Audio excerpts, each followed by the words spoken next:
কি কথা বলেন? আমি ওথ নিয়েছি, আমি এই ঘর ঠিক রাখবো, আমি ঘর রং করতে পারবো না, জানালা একটা লাগাইতে পারবো না?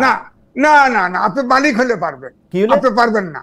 এটা নির্বাচিত, আমি তো মালিক, আমি তো জনগণের রিপ্রেজেন্টেশন করতেছি। না না না, জনগণের রিপ্রেজেন্টেশন এটা আপনি বলতে পারেন, কিন্তু আমি কথা হচ্ছে এইরকম একটা গণ অভ্যুত্থানের পরে একটা সরকার ক্ষমতা আসলো, আপনি তার রিপ্রেজেন্টেটিভ গভর্নমেন্ট করবেন না?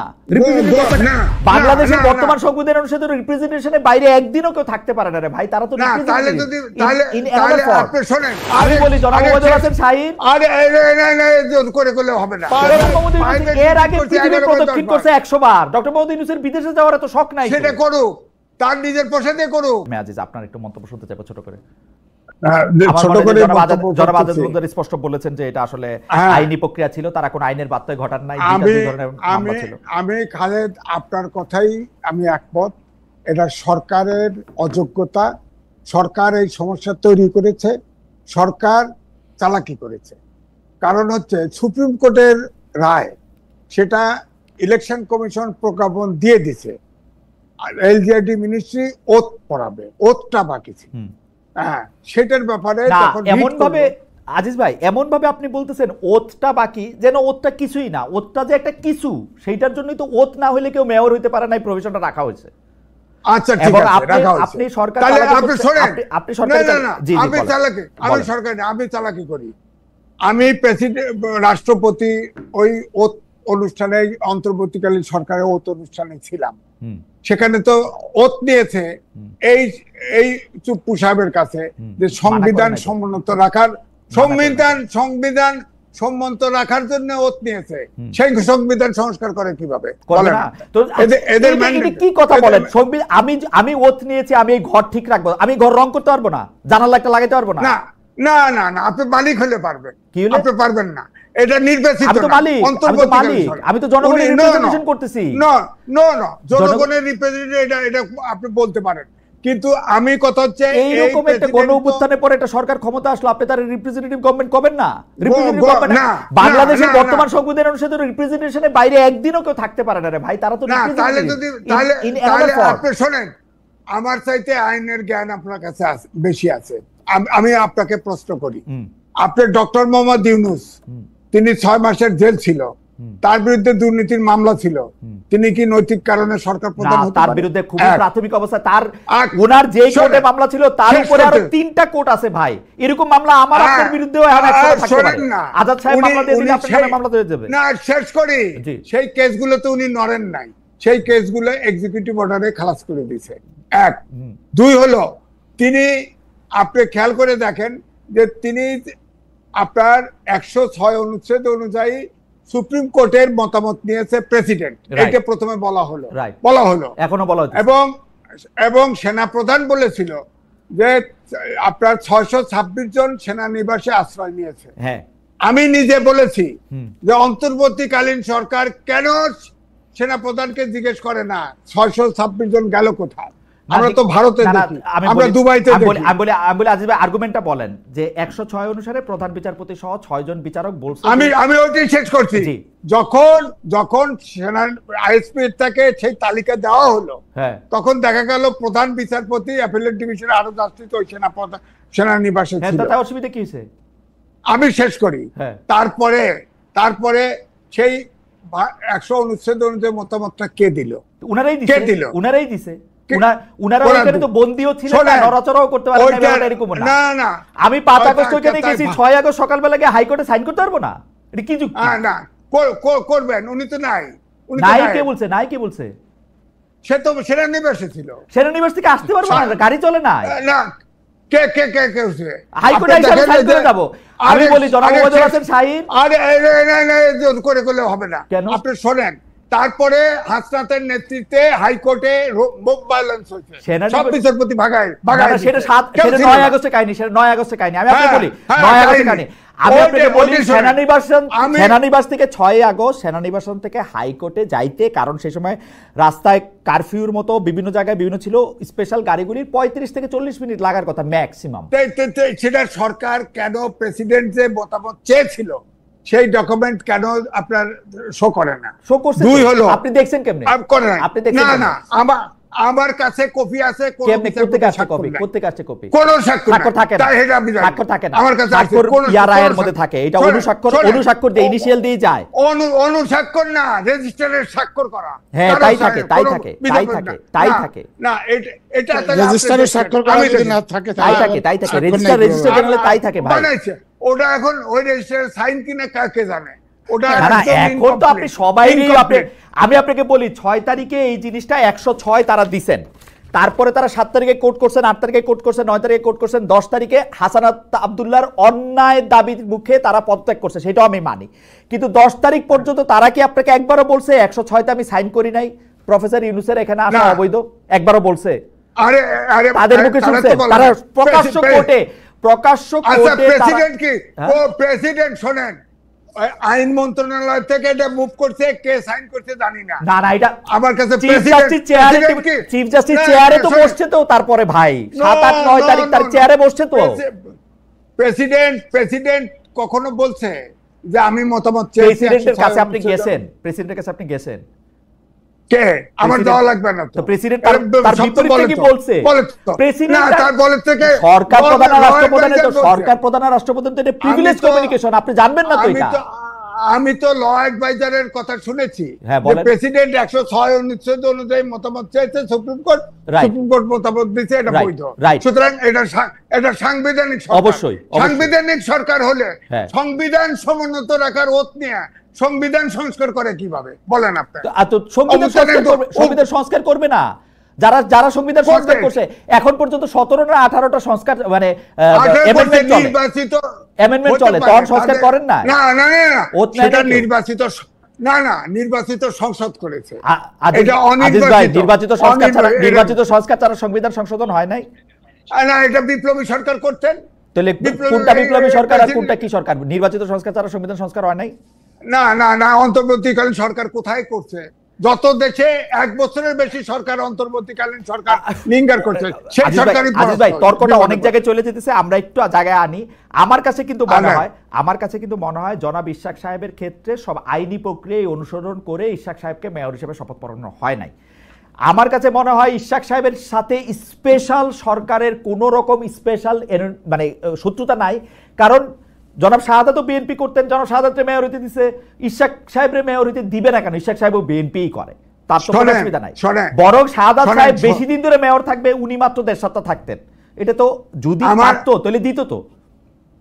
আমি ছোট মানুষ, ছোট কথা বলি। আপনি অনেক বড় সদীপ ভুইয়া এলজেডি মিনিস্ট্রি রেখে ওই সিটি কর্পোরেশনের অফিসে সে ওখানে অফিস করতো। করা লাগবে তো, করতে পারে সারা বিশ্বে যেখানে সেখানে তিনি অ্যাডভাইজার। বাংলাদেশের 33 থেকে 63 পর্যন্ত তারে আপনি অ্যাডভাইজার মানতে পারতেছেন না কেন? তার বয়স কম বইলা? কারণ 6 দিনের 18 বার হেলিকপ্টার, এই জন্য মানতে পারতেছে না। এবং তার বিরুদ্ধে তার এপিএস চুরি করছে এবং তার বিরুদ্ধে অনেক অভিযোগ আছে। আমাদের রাষ্ট্রপ্রধানের ছেলেমেয়েরা, আমাদের সরকার প্রধানের ছেলেমেয়েরা যখন বড় বড় পোস্টে যান, আমাদের সম্পাদকের ছেলেমেয়েরা যখন বড় চেয়ারে এসে বসেন, তখন তো আপত্তি করতে দেখি না। না, আপত্তি করছি। এই যে এই সরকারের আজিজ ভাই আপনি করছেন, কিন্তু যদি একটা 70 বছরের লোক হেলিকপ্টার চড়তে পারে, একটা 26 বছরের ছেলে হেলিকপ্টার চড়তে পারবে না কেন? সমস্যা কি? কেন? আপনি একটা উদাহরণ দেন তো, আপনি তো এই মিডিয়াতে পাকা, আপনি বলেন তো 6 দিনে হেলিকপ্টার কোন মন্ত্রী, কোন সরকার প্রধান, কোন রাষ্ট্রপ্রধান চলেছে? আমি একটা কথা বলি, অন্য কোন মন্ত্রী যদি হইতো আপনি হেলিকপ্টার গুনতেন না, এখন আপনি হেলিকপ্টারই গুনতেছেন বৈশা বৈশা খালি। গুনতেছি কারণ ওনার বিরুদ্ধে অনেক অন্যায়, ছাত্রদের ভিতরে। আচ্ছা ঠিক আছে, আমার মনে হয় ছাত্রদের বিরুদ্ধে অন্যায়ের অভিযোগ আছে, সেইটার প্রসঙ্গে জনাব আজাদ মজুমদারের কাছে একটু যাই। জনাব আজাদ মজুমদার, এই কথা ঠিক যে বিভিন্ন অভিযোগ আমরা দেখতে পাচ্ছি, বিশেষ করে সিটি কর্পোরেশনের ছাড়াও যেই জায়গায় আমরা নিয়োগের ক্ষেত্রে, টেন্ডারের ক্ষেত্রে, এমনকি পরিবারের আপন সদস্যদের মানে বাবা বা মাকেও লাইসেন্স পাওয়ায় দেওয়ার অভিযোগও আমরা আসলে বিভিন্ন উপদেষ্টার সম্পর্কে আমরা শুনেছি। এই জায়গাটা আপনি কি বলবেন? আমি আসলে ওই ফাঁস হওয়া অডিও বা এগুলি নিয়ে আসলে কোনো কথা বলতে চাই না, কিন্তু এইটা এখন বাজারে প্রতিষ্ঠিত সত্য। বিশেষ করে উত্তর ঢাকায় একটা প্রসঙ্গ নিয়োগ করার পর থেকে এটা বাজারে প্রতিষ্ঠিত সত্য যে এই টেন্ডার, ইজারা, নিয়োগ, মাস্টার রোল এগুলি নিয়ে আসলে দ্বন্দ্বটা সৃষ্টি হইতেছে, নাহলে এক সপ্তাহ 1.5 সপ্তাহ কে মেয়র হইলো কে প্রশাসক হইলো এটাতে খুব বেশি আসা যাওয়ার কথা না। এবং সবচেয়ে বেশি অভিযোগ স্থানীয় সরকারের যে উপদেষ্টা আছেন তার বিরুদ্ধেই আসলে শোনা যেতেছে। আজিজ ভাইয়ের ইমোশনটা আমি বুঝি, যে আজিজ ভাই সমান কেউ চুরি করতেন তাহলে এতটা গায়ে লাগতো না, ছাত্ররা চুরি করতেছেন দেখে বেশি গায়ে লাগতেছে। আমি অবশ্য এক যে শোনেন, আমি কিন্তু অত্যন্ত দুঃখিত এবং লজ্জিত। আমি বেশি বেতনে চাকরি করছি, আমার কিছু নাই, আর এখন সাংবাদিক কয়েকটা ধরা খাইছে, দাগ ধরে হারে 20টা 25টা করে 19-29টা ফ্ল্যাট, এইসব চোর, এগুলো তো জেলে যাবেই। আচ্ছা, সাংবাদিকতা করতে আসছে, তার যে বেতন সেটা মাইনেই চাকরি করতে হবে, নাহলে চলে যাক, চুরি করতে যাক। ঠিক আছে, আমরা একটু জনাব আজাদ মজুমদারের কাছে শুনি। জনাব আজাদ মজুমদার, আসলে আমাদের প্রোগ্রামেরটা একদমই শেষ পর্যায়ে, আমরা মানে একটু এক্সটেনশনে আসি। জি জনাব আজাদ মজুমদার। আমার মনে হয় আপনার প্রশ্নটার মধ্যে একটু সবিরোধিতা আছে। প্রথমত আপনি বলেছেন যে এগুলো প্রতিষ্ঠিত, আবার তারপরে বলেছেন এগুলো অভিযোগ। না, প্রতিষ্ঠিত হয়, প্রতিষ্ঠিত শব্দটা বাদ দিন, এগুলো অভিযোগ। হ্যাঁ, তো অভিযোগ যদি হয় তাহলে তো অভিযোগ প্রমাণ পর্যন্ত আপনাকে অপেক্ষা করতে হবে। কিছু কিছু ক্ষেত্রে যে অভিযোগগুলো এসেছে, এবং আপনি যেমন লাইসেন্সের কথা বলেছেন, বাবাকে ঠিকাদারি লাইসেন্সের কথা বলেছেন, সেই অভিযোগটা এসেছে, উপদেষ্টা নিজে এটার জন্য ক্ষমা চেয়েছেন, দুঃখ প্রকাশ করেছেন, লাইসেন্স রিভোক করা হয়েছে। এপিএস এর দুর্নীতির অভিযোগ এসেছে, এপিএস এর বিরুদ্ধে দুদক ব্যবস্থা নিয়েছে। যেই সব অভিযোগগুলোর ক্রেডিবল একটা এভিডেন্স সামনে আসতেছে, বা যে অভিযোগগুলো মনে হচ্ছে বিশ্বাসযোগ্য, সেগুলোর বিরুদ্ধে তো ব্যবস্থা না হচ্ছে, আর বাকি সব তো হাইপোথেসিস।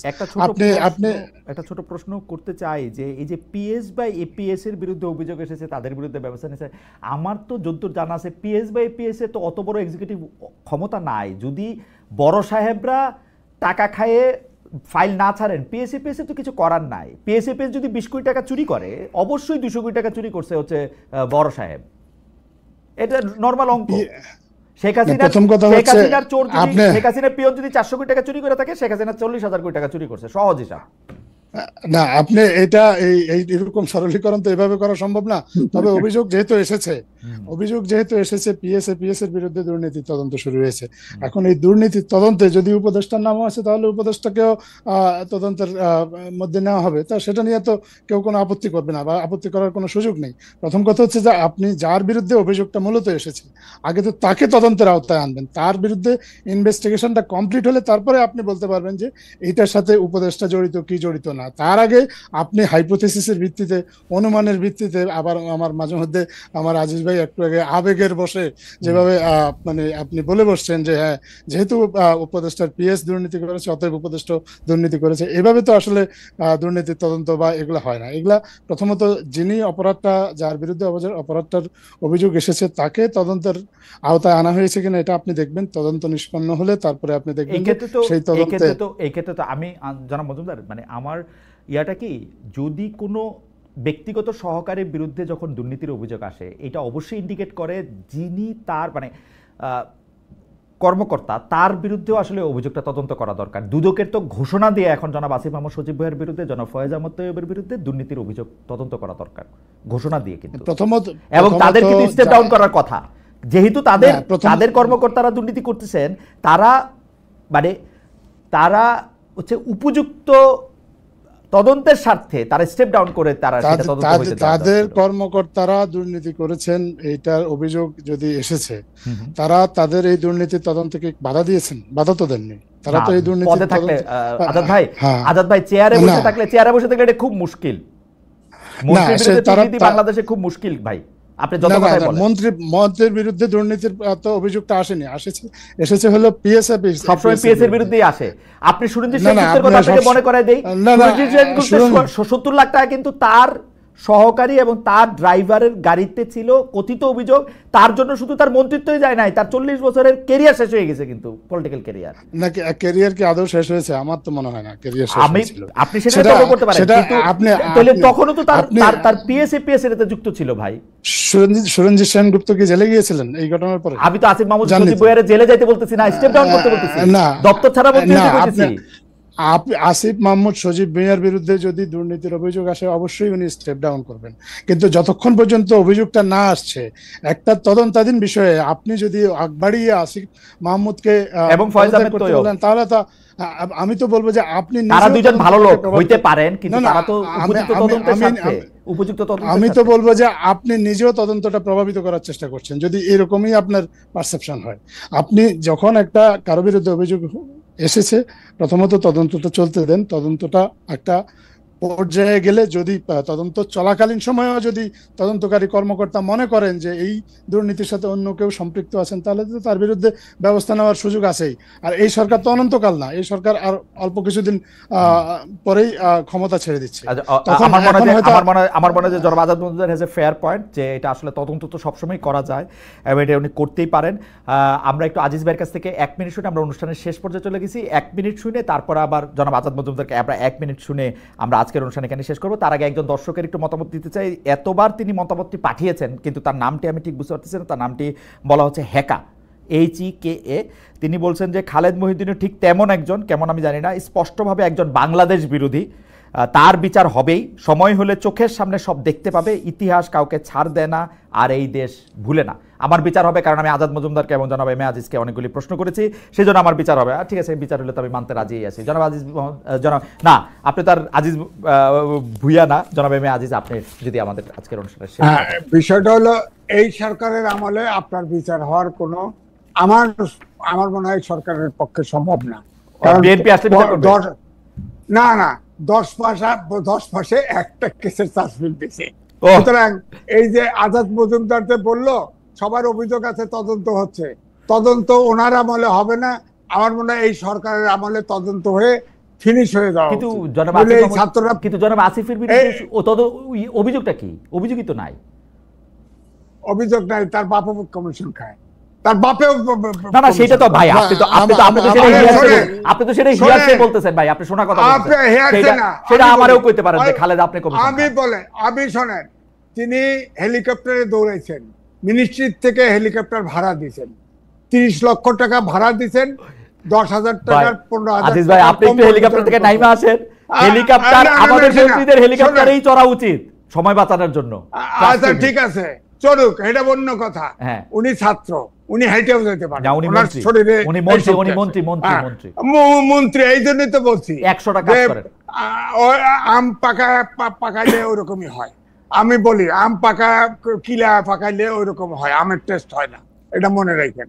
তারপরে আমি এই জন্য বলছি যে এখন যে অবস্থা, আমি বলছি যে এই 8টা ব্যাচের ছাত্র ধ্বংস করে ফেলা হয়েছে। এরা আর কোনো কাজে আসবে না, এদের মনোজগৎ সব পরিবর্তন করে দিচ্ছে।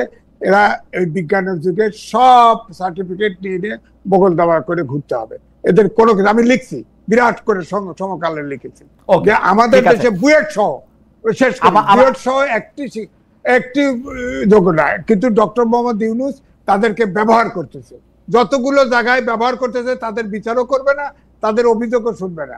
উনি ছাত্রদেরকে বিপদে ফেলে উনি কেটে পড়বে, দেখে না। ওকে, ঠিক আছে। মিস্টার বা মিসেস হেকা আরো উৎসাহ পেয়েছেন, একই মন্তব্য তিনি 100 বার করতেছেন। যাই হোক, সেটার দিকে আর না থাকে। জনাব আজাদ মজুমদার, আমি জনাব এম এ আজিজের কথা সূত্র ধরে জাস্ট একটা কথা আপনি বলতে চাই, বর্তমান উপদেষ্টা পরিষদ বা বর্তমান সরকার কি আসলে প্রয়োজনের অতিরিক্ত সম্পদ, সরকারি সম্পদ ব্যবহার করতেছেন তাদের নিজস্ব খেয়াল খুশি মতো কাজে? কেউ বা ধরেন প্রধান উপদেষ্টা 10 মাসে 11 বার সফরে, জনাব আসিফ মাহমুদ সজীব ভুঁইয়া হেলিকপ্টারে ঘুরে ঘুরে, আরেকজন উপদেষ্টা তার ইচ্ছা মতো করে, ব্যাপারটা কি এরকম কিনা? 1-2 মিনিটে যদি মোটেও এরকম না। আমার ধারণা আজিজ ভাই কোনো কারণে ব্যক্তিগত কারণে এই সরকারের উপর ক্ষুব্ধ, কারণ না হলে উনি অনেকগুলো অন্তঃসারশূন্য অভিযোগ করেছেন এই আলোচনায়। আমি যথেষ্ট সময় না থাকায় ওনার আলোচনার জবাব দিতে পারছি না, তবে আমি আজিজ ভাইকে আমন্ত্রণ জানাবো, উনি যদি ব্যক্তিগতভাবে আমাদের সাথে একটু বসেন, তাহলে আমরা সম্ভবত ওনার যে ভুল ধারণাগুলো আছে এগুলো ক্লিয়ার করে দেওয়ার চেষ্টা করতে পারবো। না ঠিক আছে, ঠিক আছে, আমাকে একটু বলতে দিন প্লিজ। আপনি আর খালিদ ভাই, আপনি যেই কথাগুলো বলেছেন, আমি মনে করি যে ডক্টর মোহাম্মদ ইউনূস দেশের স্বার্থে, দেশের প্রয়োজনে বিদেশে গিয়েছেন এবং দেশের জন্য কাজ করেছেন। সেখানে যতগুলো মিটিং হয়েছে সেগুলোতে সবগুলোতেই দেশের জন্য প্রয়োজনীয় বিষয়গুলোই আলোচনায় এসেছে এবং প্রাসঙ্গিকভাবে এসেছে।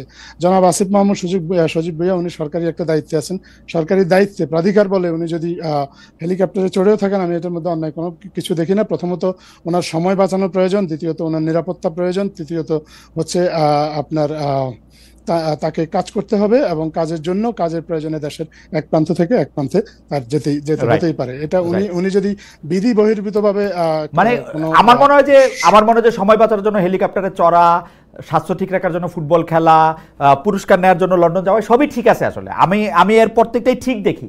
পাশাপাশি আর যেসব দায়িত্ব আছে সেগুলোও যদি ঠিক করে পালন করা হয় তাইলেই আমরা মানে খুশি, জনগণ, আমজনতা, সবই ঠিক আছে। আমার কাছে কিন্তু কোনোটাই ভুল লাগে না, আমার কাছে মনে হয় সবই ঠিক আছে।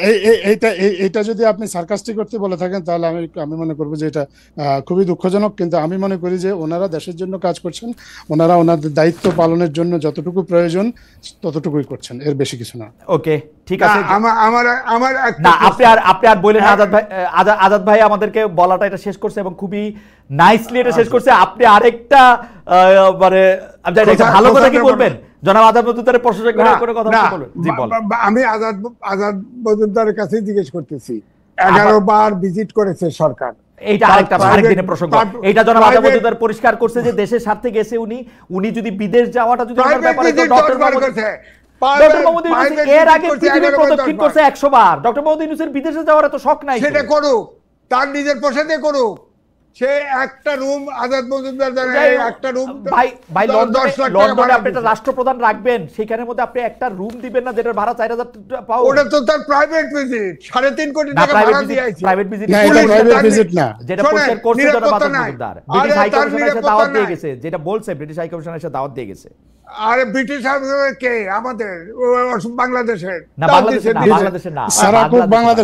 বাংলাদেশের না। আমার মনে হয় আমার কথা হচ্ছে যে 3.5 কোটি টাকা, 3.5 কোটি টাকা হোটেল ভাড়া ভাই কথা কইতে খুবই নিরাপত্তা দেয় নাই, আজিজ ভাই নিরাপত্তা দেয় নাই, খাবার দেয় নাই, আমাদের গেস্টে এত অপমান করতে ব্রিটেন, সারা বিশ্ব শোষণ করে আমাদের ডক্টর মোহাম্মদ। ঠিক আছে আজিজ ভাই, আমার এটা উদ্দেশ্য ছিল না যে আবার টকশোটা আর ওপেন করা দরকার নেই, আমরা নিশ্চয়ই আবার এইটা নিয়ে কথা বলতে পারবো। জনাব আজাদ মজুমদার, আপনাকে অনেক অনেক অনেক ধন্যবাদ।